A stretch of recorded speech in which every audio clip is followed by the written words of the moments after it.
नमस्कार दोस्तों, आप सभी का स्वागत है आपके अपने YouTube चैनल पर। आज मैं एक जापानी कॉमेडी ड्रामा फिल्म की व्याख्या करने जा रहा हूँ, जिसका नाम है When I Get Home My Wife Always Pretends to Be Dead। Story को समझने के लिए वीडियो को आखिर तक देखना और कमेंट करके बताना आपको वीडियो कैसी लगी। और हाँ दोस्तों, वीडियो को लाइक और सब्सक्राइब करना ना भूलें। तो चलिए शुरू करते हैं। जून कागामी अपनी पत्नी ची कागामी के साथ टोक्यो में रहने वाला एक कार्यालय कर्मचारी है। जून का मानना है कि अगर कोई शादी बिना किसी कठिनाई के 3 साल से अधिक समय तक चलती है तो युगल एक दूसरे के लिए बने होते हैं। उनकी पहली शादी 3 साल बाद खत्म हो गई, इसलिए ची से शादी करने से पहले दोनों ने अपनी तीसरी सालगिरह के बाद अपने विवाह अनुबंध को नवीनीकृत करने का समझौता किया था। अगर उन्हें लगता है कि वे अब साथ नहीं रह सकते हैं तो वे बस एक दूसरे के जीवन से बाहर निकल जाएंगे। वर्तमान में जोड़ी की तीसरी शादी की सालगिरह आ रही है और जून इस बात से घबराया हुआ है कि उनका भविष्य कैसा होगा। ऐसी बातें सोचते हुए वो काम से घर लौट जाता है। वो दरवाजे की घंटी बजाता है लेकिन कोई जवाब नहीं देता। ये काफी असामान्य है क्योंकि ची हमेशा दरवाजे पर उसका स्वागत करती है। जून अंदर जाने के लिए अतिरिक्त चाबी का उपयोग करता है और एक भयानक दृश्य के साथ मुलाकात की जाती है। ची फर्श पर पड़ी है और उसके मुंह से खून टपक रहा है। वो उसके पास गिर जाता है और उसे जगाने की कोशिश करता है लेकिन कोई फायदा नहीं हुआ। घबराहट के क्षण में जून को अपनी पत्नी के साथ सहभागित किए गए सभी अच्छे समय की याद आती है। अपनी शादी के दिन उसने उसे अपने सामने मरने के लिए कहा था ताकि उसे उसके बिना न रहना पड़े। कुछ सेकंड बाद जून अपने होश में आता है और खुद को कंपोज करता है। वो एम्बुलेंस बुलाने की कोशिश करता है जब अचानक ची ने उसके पैरों को पकड़ लिया, ये बताते हुए कि ये सिर्फ एक शरारत थी। जैसे ही जून उसे सदमे में देखता है वो उससे पूछती है कि क्या वो हैरान है और हंसती है। जब वो जवाब नहीं देता है तो वो बस उसे रसोई में रात के खाने के लिए आने के लिए कहती है। जून अपने सदमे से बाहर आने के बाद वो ची के बारे में मजाक करता है कि नकली खून के रूप में केचप का उपयोग कर रही है। जब ची मजाक में जून की प्रतिक्रिया का मजाक उड़ाती है तो युगल हंसता है। बाकी रात के खाने के लिए उनका मूड खुश और हल्का होता है। अगली सुबह ची जून के काम पर जाने से पहले एक किस करने के लिए कहती है। वो उसे बताता है कि वे अब नवविवाहित नहीं हैं, इसलिए ये सिर्फ चापलूसी है। हालांकि ची अपने विचार शेयर नहीं करती है। वो उसे कसकर गले लगाती है और कहती है कि वे कभी नहीं जानते कि दिन के दौरान क्या होगा, इसलिए ये उनका आखिरी अलविदा हो सकता है। बाहर जाते समय जून ग्रेंज बैग को डिब्बे में छोड़ देता है। एक सफाई करने वाली महिला उनके पास जाती है और कल के खून से सने कपड़े देखती है। उसे विश्वास होने लगता है कि जून अपने अपार्टमेंट में कुछ अजीब कर रहा है। कार्यालय में जून अपने सहकर्मी सानो को उस शरारत के बारे में बताता है जो ची ने कल उस पर किया था। सानो ची को मजाकिया बनने के प्रयास के लिए बधाई देता है और चाहता है कि उसकी पत्नी कम गंभीर हो। जून सोचता है कि ची ये देखने के लिए परीक्षण कर रही है कि क्या वो अब भी उससे प्यार करता है, इसलिए ये तय करना आसान होगा कि क्या वो 3 साल बाद भी उसके साथ रहना चाहती है। बाद में शाम को ची रात का खाना बना रही होती है जब उसे जून से एक संदेश मिलता है कि वो घर लौट रहा है। वो टेक्स्ट पर शरारत से मुस्कुराती है, अपने अगले मजाक के लिए तैयार है।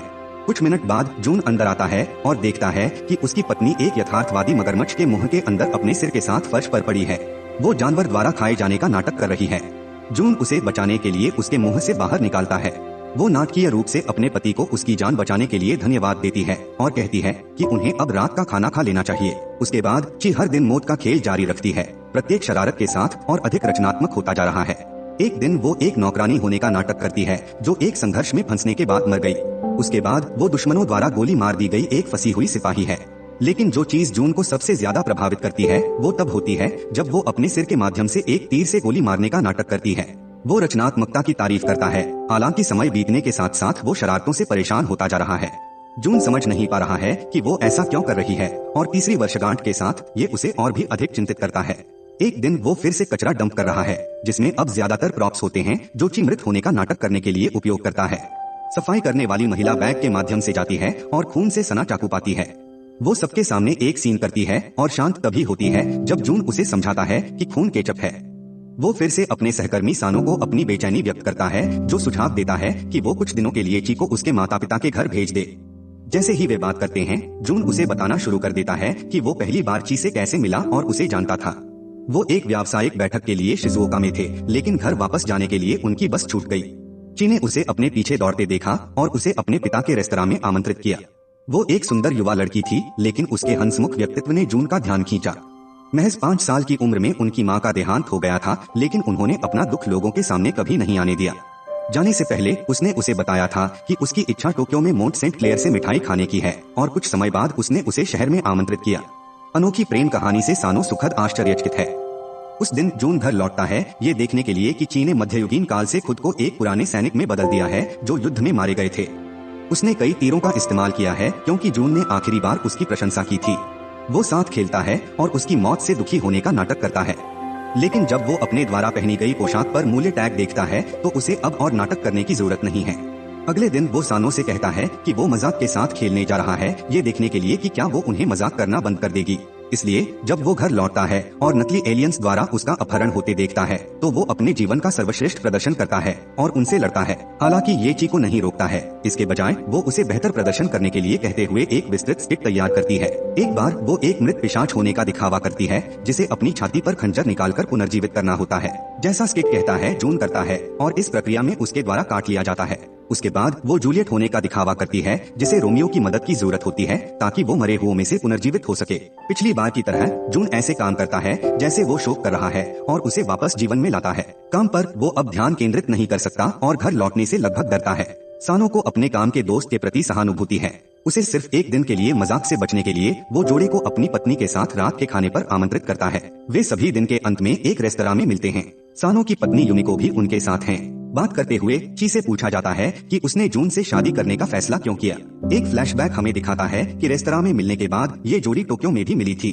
जून ची को उस कैफे में ले जाता है जहां वो हमेशा जाना चाहती थी। टोक्यो की सड़कों से गुजरते हुए ची एक स्ट्रीट वेंडर के पीछे दौड़ती है जो उसका पसंदीदा वेफर केक बेचता है। जून उसके पीछे दौड़ता है और अंत में वेंडर के पास जाता है। क्योंकि उसके पास केवल एक ही केक बचा है, वे उसे बांटते हैं। ची उसे बड़ा टुकड़ा देती है लेकिन जून उससे बड़ा टुकड़ा लेने के लिए कहता है। यही वो समय था जब उसे उससे प्यार हो गया था। वर्तमान में वापस घर लौटते समय जून को फिर से अपनी पत्नी से प्यार हो जाता है। वे चंद्रमा को देखते हैं और उसकी सुंदरता की एक साथ प्रशंसा करते हैं। एक दिन अपने घर के रास्ते में जून को एक स्थानीय कपड़े धोने की जगह पर एक रिक्ति के लिए एक विज्ञापन दिखाई देता है। वो सोचता है कि अगर ची काम करना शुरू कर देती है तो उसके पास मजाक के लिए कम समय होगा, इसलिए वो कागज को घर ले आता है। वो एक ताबूत के अंदर मिस्र की राजकुमारी के रूप में तैयार होकर उसका स्वागत करती है। नाटकीय मुठभेड़ के बाद वे बस रात के खाने के लिए रसोई में चले जाते हैं। जून उसे काली जगह के बारे में बताता है और उसे आवेदन करने के लिए कहता है। ची को पहले तो संदेह हुआ लेकिन वो फिर भी ऐसा करने के लिए तैयार हो गई। अगले दिन से वो एक बूढ़े आदमी के स्वामित्व वाली कपड़े धोने की दुकान में काम करती है। फिर भी ये उसे शरारतों को अंजाम देने से नहीं रोकता है। वो उस शाम एक बैंक लुटेरे द्वारा मारे जाने का नाटक करती है। पर्याप्त होने के बाद जून उसे बताता है कि वो उसके नाटक का मोड देखकर थक गया है। अगले दिन ची सानो की पत्नी युमिको के साथ डेट पर जाती है और उसे पता चलता है कि वो 6 साल से गर्भवती होने की कोशिश कर रही है लेकिन सफल नहीं हुई है। इस वजह से युगल का रिश्ता चट्टानी है, लेकिन ची के दयालु शब्द युमिको को बेहतर महसूस कराते हैं। जून अपनी पत्नी को फूल और उसका पसंदीदा केक लाता है लेकिन जब वो अपार्टमेंट में प्रवेश करता है तो वो उसे अपनी कब्र से उठने वाले भूत होने का नाटक करते हुए देखता है। क्योंकि उसने उसे मौत के खेल नहीं खेलने के लिए कहा था, उसने एक भूत होने का नाटक किया जो पहले ही मर चुका है। वो उसे केक के लिए गले लगाती है और रात के खाने के लिए कुछ अच्छा बनाती है। सप्ताहांत में वो एक रोबोट होने का दिखावा करती है लेकिन जून जबरदस्ती उसे मुखौटा उतारने के लिए कहता है। उसके बाद वो अपनी पूर्व पत्नी के एक पत्र को देखता है जिसमें उसे किसी दिन उससे मिलने के लिए कहा गया है। ये जोड़ी एक दिन सानो और उसकी पत्नी को रात के खाने पर आमंत्रित करती है। युमिको कमरे में मगरमच्छ के खिलौने को नोटिस करता है और उस पर मोहित हो जाता है। ये पता चला है कि वो मगरमच्छ में बहुत अधिक है जो उसके पति को भी आश्चर्यचकित करता है। सब कुछ ठीक हो जाता है जब तक कि सानो ये उल्लेख नहीं करता कि पुरुषों को अपनी पत्नियों से समय की आवश्यकता होती है। ये युमिको को परेशान करता है और वो सानो के साथ बहस में पड़ जाती है। उसे बेहतर महसूस कराने के लिए अगर वो उसके खिलाफ हाथ कुश्ती का एक मैच जीतती है तो ची उसे मगरमच्छ की पेशकश करती है। युमिको जीत जाती है क्योंकि वो कराटे का प्रशिक्षण लेती थी। वो खुशी खुशी मगरमच्छ को घर ले जाती है। सानो को बुरा लगता है क्योंकि 6 साल शादी करने के बाद भी वो अपनी पत्नी के हितों को नहीं जानता था। अगले दिन जून घर आता है और देखता है कि ची ने 2050 से खुद को एक व्यक्ति में बदल लिया है। पहले कुछ मिनटों के लिए वो साथ खेलता है और उससे भविष्य के बारे में सवाल पूछता है, लेकिन फिर वो पूछता है कि इन मजाक को रोकने के लिए उसे क्या करना है। ची चुप हो जाती है और भविष्य में एक साथ बिताए जाने वाले दिनों की औसत संख्या की गणना करना शुरू कर देती है। उसके कहने पर भी वो उसके प्रश्न का उत्तर नहीं देती।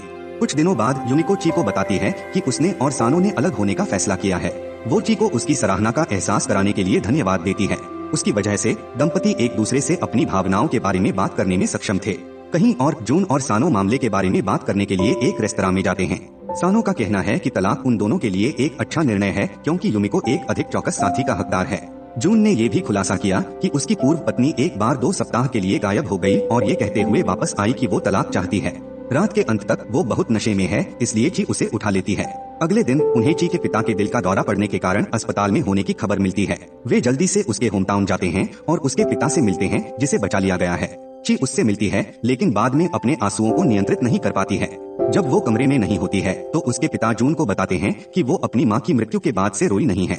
उन्होंने ये भी उल्लेख किया है कि उनकी माँ की मृत्यु के एक रात बाद ची ने उनकी तस्वीर को देखते हुए उन्हें रोते हुए देखा। अगले दिन से जब वो काम से लौटा तो वो घर के आसपास छिपने लगी। पहले तो उसके पिता ने सोचा कि ये परेशानी भरा और अजीब था, लेकिन जैसे जैसे समय बीतता गया उसके छिपने की साधारण गतिविधि ने उसे अपनी पत्नी की मौत पर काबू पा लिया, क्योंकि वो व्यस्त था। जून को पता चलता है कि जब से उसने मौत का खेल खेलना शुरू किया तब से वो भी उनके रिश्ते में अधिक शामिल हो गया है। वो दर्ज करता है कि उसकी शरारतें उसके असंतुष्ट होने का परिणाम नहीं हैं, लेकिन वो सिर्फ उसके करीब महसूस करना चाहती थी और उसका मनोरंजन करना चाहती थी। बाद में दोनों उस पार्क में जाते हैं जहाँ जून ने उसे प्रपोज किया था। वे अपना शेष दिन एक दूसरे से अलग अलग चीजों के बारे में बात करने में बिताते हैं। ये जोड़ा कुछ दिनों के बाद तो क्यों लौटता है। ची काम के बाद घर वापस आती है। ये देखती है कि उसके मुंह से खून निकल रहा है। जून फर्श पर पड़ा है। वो घबरा जाती है और उसे जगाने की कोशिश करती है, लेकिन जल्द ही उसे पता चलता है कि वो भी एक शरारत कर रहा है। फिल्म समाप्त हो जाती है क्योंकि जून ने सुझाव दिया कि वे रात का खाना खा ले, लेकिन ची उसे इस तरह डराने के लिए बहुत नाराज है। इस तरह के और वीडियो के लिए सब्सक्राइब करें, नोटिफिकेशन ऑन करें और चैनल को मदद करने के लिए लाइक करें। वापस कल मिलते हैं एक नए मूवी के साथ। तब तक के लिए take care and bye bye.